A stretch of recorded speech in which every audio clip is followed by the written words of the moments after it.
Dá para confiar na ciência ou é melhor confiar no homem? Com certeza a ciência ela é nosso respaldo. A gente precisa de métodos. E esses métodos eles precisam ser reprodutíveis e trazer sempre aqueles resultados a partir de conhecimento que você tem, né, de observação, né, e buscar fundamentar isso. Então a ciência ela está com certeza em primeiro lugar, né? Assim, não dá para você acreditar no achismo, né? Ah, talvez seja isso. E se a gente apresenta qualquer laudo pericial baseado simplesmente em nossas impressões, né? Não que a gente não deva colocar impressões no nosso laudo, nas nossas considerações, mas todo o trabalho tem que ser conduzido por método científico, né, para chegar nas provas materiais e que de fato vai trazer claridade ou à luz os fatos, né?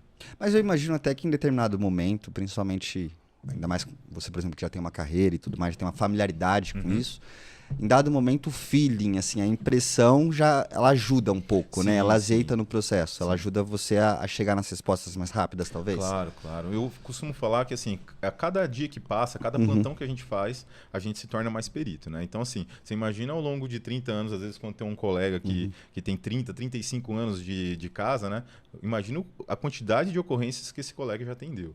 Então, por exemplo, quando a gente está num local, você já consegue vislumbrar certas coisas e às vezes a gente até comenta com o colega, né? Fala assim, ó, esse local aconteceu isso, isso e isso, né? E aí, de repente, você consegue averiguar e observar, entender e, de fato, era aquilo que a gente imaginava. Às vezes a gente é surpreendido também, né? Assim, nossa, nunca imaginei que o cara Vai fosse para fazer um uma lado coisa... totalmente oposto. Exato, exato. Isso acontece também. Mas o começo de vocês, como que foi? Vocês queriam realmente já o Roger ser advogado? Você já queria ser um Sim. perito? Como que foi essa história de vocês? Olha, a minha história, assim, vamos lá, eu sempre gostei quando, né, no ensino médio, eu gostava muito de química, biologia, física, matemática, né? Ele era louco. Ele era louco.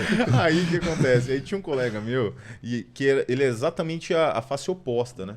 Só que o desempenho dele em física, em química, matemática e biologia era inacreditável. E assim, ele era um apaixonado por história, geografia e por humanidades. E o desempenho dele, tipo, em física, matemática, era 9, 10. Eu falei assim, cara, o que você faz, né? Tipo, aí eu fui, né, buscando entender e aí eu comecei a me interessar mais por humanidades também, né? Então, assim, ao longo, aí eu acabei me formando em farmácia, né? Eu fiz farmácia e bioquímica. Aí depois fiz mestrado também na área das ciências farmacêuticas. E na graduação eu tive um professor que era perito criminal. Eu falei assim, poxa, é legal essa profissão, hein? Eu falei assim, eu acho que... Combina comigo. E guardei essa carta na manga, né? E aí teve até um concurso. Aí o que eu fiz? Eu falei assim, poxa, eu não vou fazer agora porque eu acho que eu não estou preparado, né? Então, dica para quem está nos assistindo, né? Você não deve falar não para você mesmo, tá? Espere que tente, né? E não joga essa carta fora, assim, né? Então, deveria ter feito, mas eu não fiz, né? Mas, no final das contas, eu consegui chegar lá, mesmo seguindo um outro caminho. Aí eu terminei o mestrado, aí eu passei num outro concurso público e nesse período desse concurso que eu não fiz, né, até o concurso que eu fiz foram mais ou menos 5 ou 6 anos, né? Então, assim, foi muito tempo, né? Então, em 2012 eu fiz o concurso para perito criminal, aí eu não passei.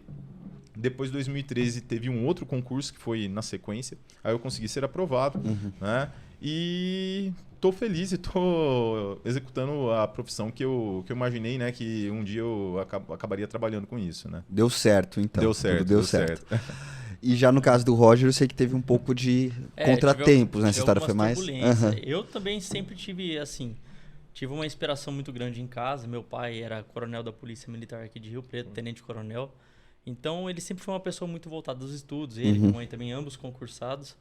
E sempre tive esse norte no direcionamento. Então, eu optei por fazer direito. No começo, lógico, tinha muitas dúvidas, mas a faculdade em si foi uma faculdade muito boa. Fiz aqui em Rio Preto, inclusive na Unirp. E no decorrer da faculdade, eu fui me assimilando bastante com o direito penal. Tive professores excelentes, o Denis Giordani, o Barbato, que são professores assim que marcaram muito para mim. São inspirações, assim. E também trabalhei como estagiário da doutora Gislaine Vendramini, que é era juíza auxiliar aqui em Rio Preto e atuava na parte criminal. Então, eu tive um aprendizado muito amplo nessa parte. E isso foi me lapidando para que, quando me formasse, começasse a atuar nesse ramo. Porém, as coisas nunca são do jeito que a gente pretende, né? Na primeira fase da OAB tive alguns problemas de saúde, tive que estudar para a primeira fase da OAB praticamente num hospital, e com alguns problemas. Consegui aprovação, isso no último ano, ainda não tinha me formado. Consegui aprovação e 3 dias antes da minha segunda fase da OAB, dia 15 de setembro de 2016, meu pai faleceu. Dia 18 eu ia prestar a prova, que era um domingo. Mesmo assim, a gente liga o automático, né? E vai lá e presta. Mas dá pra ligar o automático assim? Nossa, Cara, situação sinceramente, difícil, hein?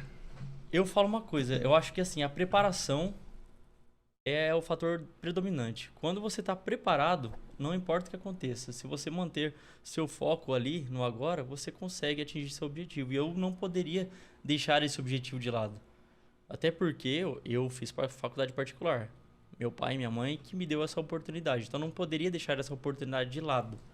Então, fui lá e tive que manter a linha e prestar a prova e consegui a aprovação, graças a Deus. Eu concordo e até admiro a tua forma de falar, mas é uma forma tanto quanto racional. Sim. E eu imagino que uma situação como essa, o emocional predomina de forma muito forte, até porque um dos planos era você advogar com o seu pai. Exatamente. E aí vem aquele peso complementar, né? Foi legal essa consideração porque ele aposentou da polícia 1 mês antes do falecimento para que nós advogássemos juntos. Uhum.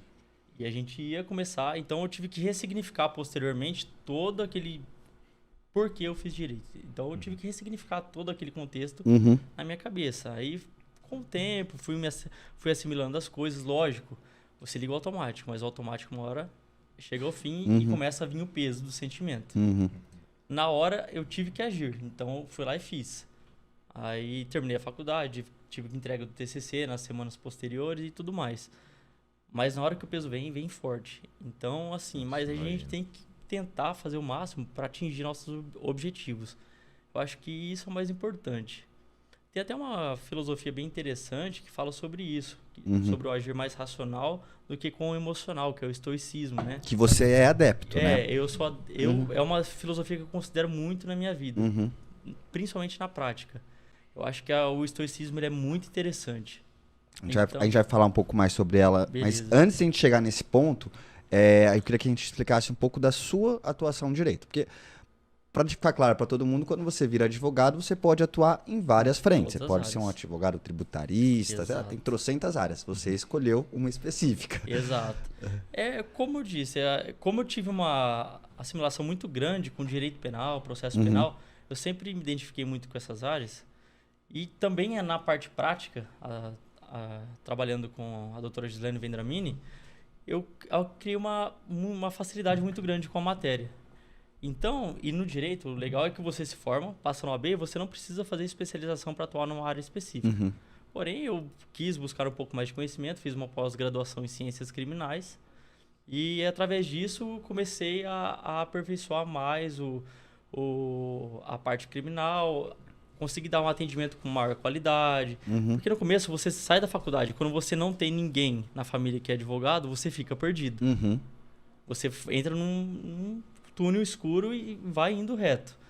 Então, é difícil o começo, mas aí com o tempo você vai fazendo... Eu atuei em muitos casos pro bono também, de graça, assim, para fazer o nome. E posteriormente você vai, depois que você faz seu nome, você vai assimilando as coisas e tocando o barco.